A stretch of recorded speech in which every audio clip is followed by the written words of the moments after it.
Chevauche 1355, Pertempuran Poitiers. Pada bulan Oktober 1355, Gascogne adalah tempat Edward dari Woodstock berada. Dia melintasi perbatasan dengan tentara Anglo-Gascon atas perintah Raja Inggris.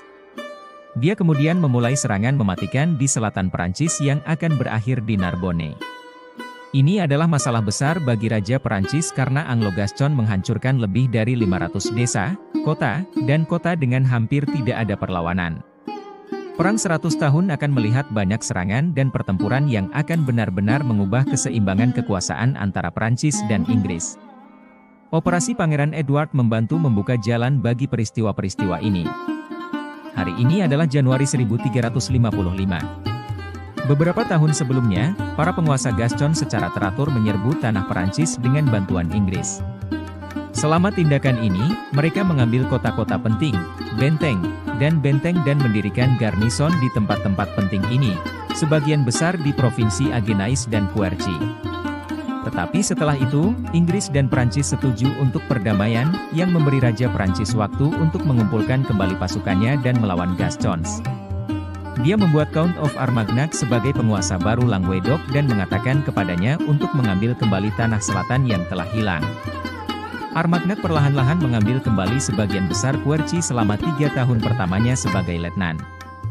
Dia menyingkirkan Gascons dengan menyatukan sumber daya Armagnac County, yang berada di daerah asalnya Languedoc, dengan yang Languedoc. Pada akhir tahun 1354, ia telah mencapai Sungai Lot dan mendirikan perkemahan hanya 130 km dari Bordeaux. Pada awal 1355, hanya 6 bulan yang tersisa dalam gencatan senjata Anglo-French. Ini membuat penting bagi para penguasa Gascon untuk meminta bantuan Inggris, berharap untuk mengubah perang. Mereka pergi ke London untuk membuat kasus bahwa Raja Edward III harus menyerang di musim panas untuk menghukum Armagnac karena mendorong garnison mereka dan melindungi Gascony dari bahaya.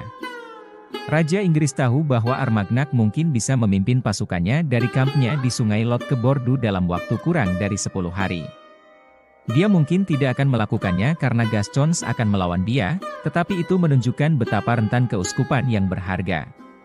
Gascony benar-benar menjadi sangat kaya di bawah pemerintahan Inggris, dan Raja Edward jelas tidak akan membiarkan Perancis untuk mendapatkan lebih dekat dengan kekaisaran kaya. Para pemimpin Anglo-Gascon datang dengan rencana untuk menyerang Armagnac sebagai hukuman atas apa yang dia lakukan di Quercy. Setelah 4 bulan, Raja Edward mengadakan konsili besar di mana ia memutuskan bahwa putranya Edward dari Woodstock, juga dikenal sebagai The Black Prince, akan mendarat di Gascony dengan tentara dan wali kota Warwick, Suffolk, Salisbury, dan Oxford sebagai penasihatnya. Ini adalah kelompok orang yang memiliki banyak pengalaman militer. Kepergian Pangeran Hitam yang direncanakan pada bulan Juli ditunda karena masalah logistik. Namun, pada 9 September, ia akhirnya berlayar ke Bordeaux dengan tentaranya. Orang-orang di sekitar Prince sangat baik dalam bertarung. Bersama dengan Earl terkenal Inggris, ia bergabung dengan setidaknya 7 ksatria saat ini dan 2 ksatria masa depan dari Garter dan orang lain. Para pemimpin ini memiliki banyak pengalaman militer dari berperang dalam perang dengan Perancis dan Skotlandia. Beberapa dari mereka bahkan telah bertempur di Gascony sebelumnya, jadi mereka tahu bagaimana situasi politik di sana. 12 komandan pangeran juga berperang di Crecy pada tahun 1346. Kelompok ini akan terbukti menjadi pasukan bersenjata yang sangat efektif. 11 hari setelah meninggalkan Inggris, pada 20 September, pangeran mendekati Bordeaux. Pada tanggal 21 September, ada ibadah yang sangat indah di gereja Santa Andre. Pangeran berbicara dengan orang-orang penting dari Gascony dan Bordeaux, termasuk pendeta tingkat tinggi dan politisi. Perintah Raja Inggris dibaca dengan keras, dan ia dinamai pelayan Raja Edward di Gascony. Setelah waktu yang singkat, Pangeran Hitam mengadakan pertemuan perang di mana diputuskan bahwa serangan akan terjadi dalam 2 minggu. Pada 5 Oktober, setelah melakukan rencana terakhir mereka, beberapa pasukan Anglo-Gascon meninggalkan Bordeaux. Pada awal perjalanan di sepanjang Sungai Garonne, bagian lain dari tentara bertemu dengan kelompok utama. Sementara mereka masih berada di wilayah yang aman, pangeran dan penasihatnya membuat rencana untuk membeli lebih banyak makanan dan memastikan pasukan mendapatkan istirahat yang cukup. Anglo-Gascon, yang terdiri dari antara 6.000 dan 8.000 tentara, bergerak ke County Armagnac pada 11 Oktober. Kemudian dibagi menjadi 3 kelompok. Mereka bergerak dengan cepat di sepanjang garis depan yang luas, membakar dan mencuri dari semua kota dan lahan pertanian yang berdiri di jalan mereka. Pada awalnya, beberapa kota dapat bernegosiasi dan menjanjikan kesetiaan kepada Inggris untuk menghindari kehancuran. Namun, sebagian besar desa-desa tersebut kemudian diculik dan dibunuh. Armagnac berencana untuk kembali ke Toulouse dan kembali bersama. Prancis, di sisi lain, tidak melakukan apa-apa untuk menghentikan kemajuan tentara menyerang selama berminggu-minggu. Kurangnya tindakan oleh pemerintah Prancis ini menjadi kejutan bagi Pangeran Hitam dan penasihatnya.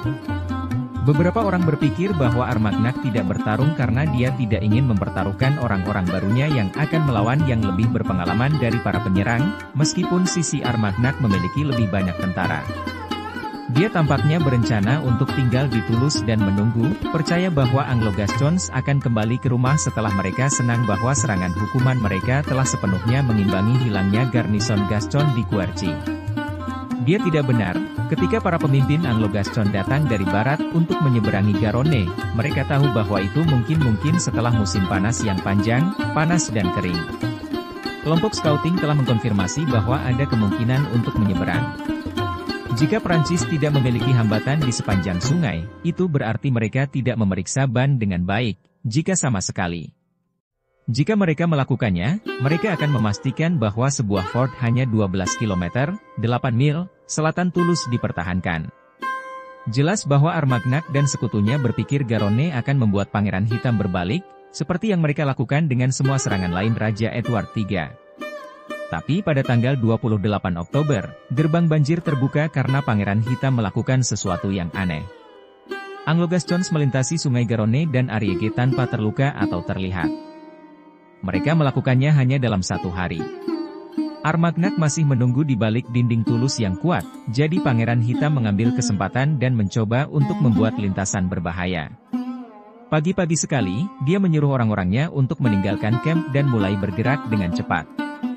Dia tahu bahwa penyeberangan harus terjadi dengan cepat, sehingga Armagnac tidak punya waktu untuk melawan.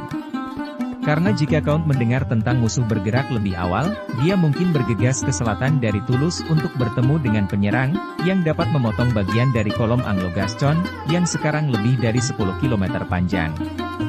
Lebih buruk lagi, persimpangan antara dua sungai sangat lebar, yang sangat berbahaya. Sebagian besar tentara menemukan menyeberang mereka sangat menakutkan.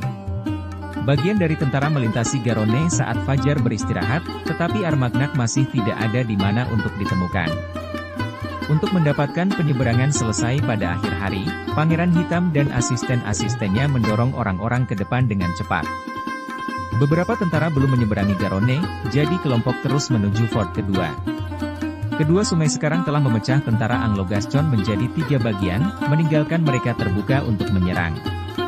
Seiring berjalannya waktu, para penyerang mulai mendirikan perkemahan di kota Valgarde, yang berada di tanah tinggi. Lebih banyak bagian tentara mendirikan perkemahan di sekitar kota selama beberapa jam ke depan. Akhirnya, pada malam hari, jelas bahwa penyeberangan yang berisiko terbayar, seluruh tentara Anglo-Gascon menyeberangi 2 sungai dengan aman dan menyiapkan perkemahan untuk malam, meninggalkan Perancis dalam kegelapan. Armagnac bahkan tidak mencoba menghentikan penyeberangan Anglo-Gascon karena mereka masih berada di Toulouse ketika penyerang mulai bergerak lagi. Jalan ke Languedoc sekarang terbuka, dan orang-orang Pangeran Hitam bersemangat untuk sampai ke desa-desa, kota, dan kota-kota yang indah di provinsi. Ketika para tuan Perancis meninggalkan subjek pemberontak mereka untuk berjuang untuk diri mereka sendiri, orang-orang di banyak kota memutuskan untuk melawan penyerang. Tetapi mereka dihukum keras untuk tindakan mereka, karena Anglo-Gascons membunuh seluruh populasi dan menghapus beberapa kota dari peta. Di tempat-tempat ini, beberapa kejahatan paling kejam terjadi, bahkan oleh Norma abad pertengahan. Ketika tentara Anglo-Gascon tiba di Narbonne, mereka berbalik dan melihat tentara Perancis untuk pertama kalinya. Tetapi Armagnac, yang selalu ragu-ragu, hanya terus mengikuti penyerang di sekitar dan menonton ketika mereka menyebabkan kehancuran total di jalan mereka kembali. Beberapa kali, Pangeran Hitam mengirim pasukannya ke pertempuran hanya untuk melihat Prancis melarikan diri. Mereka bahkan mencoba untuk mengejar tentara Armagnac setelah menyeberangi Garonne untuk kedua kalinya, tetapi jelas bahwa Count ingin menghindari pertempuran set potong dengan biaya apapun. Pattern ini terus berjalan sepanjang jalan ke Gascony, dengan hanya beberapa pertempuran kecil antara penjelajah dan kelompok orang yang mencari makanan. Dalam panggilan terdekat terakhir ini, Pangeran Hitam marah dan berkata, "Perjuangan telah berakhir, musuh telah meninggalkan medan perang." Ketika tentara Gascons kembali ke wilayah yang aman, mereka mulai menyebar. Serangan 1355 ke Armagnac dan Languedoc membayar untuk Anglo-Gascons dengan banyak uang dalam bentuk tebusan untuk tawanan yang mereka ambil dan 1000 kereta penuh barang-barang yang dicuri.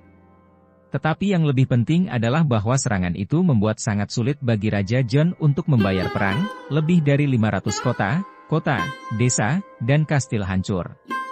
Ketika kota-kota kecil ditambahkan, 500 kampung lainnya terbunuh, infrastruktur pedesaan hancur, dan lahan pertanian terbakar. Orang-orang dipaksa untuk pindah atau dibunuh di seluruh daerah. Peristiwa mengerikan yang terjadi pada tahun 1355 telah diceritakan dalam legenda Perancis jauh ke abad ke-20. Penghancuran wilayah mengarah pada hilangnya uang pajak secara langsung. Sebelum serangan, Languedoc digunakan untuk mengirimkan sekitar 20% dari semua pajak yang dibayarkan ke mahkota Perancis. Untuk membantu membangun kembali lebih cepat, tempat-tempat yang telah rusak tidak perlu membayar pajak. Ini akan terus terjadi selama beberapa tahun, membuatnya lebih sulit untuk mengumpulkan pajak. Negara-negara Languedoc mengatakan bahwa pasukan mereka hanya akan bertarung untuk mempertahankan Languedoc. Ini memblokir puluhan ribu tentara di selatan Perancis, yang sangat mengurangi jumlah tentara Perancis. Di beberapa tempat, juga sulit untuk mendapatkan gereja untuk membantu dengan upaya perang, yang menyakiti kasa kerajaan bahkan lebih. Raja Perancis sekarang siap untuk memusnahkan Pangeran Hitam dan pasukannya. Di utara, dia akan mulai mengumpulkan tentara besar, dan pertempuran besar akan segera terjadi.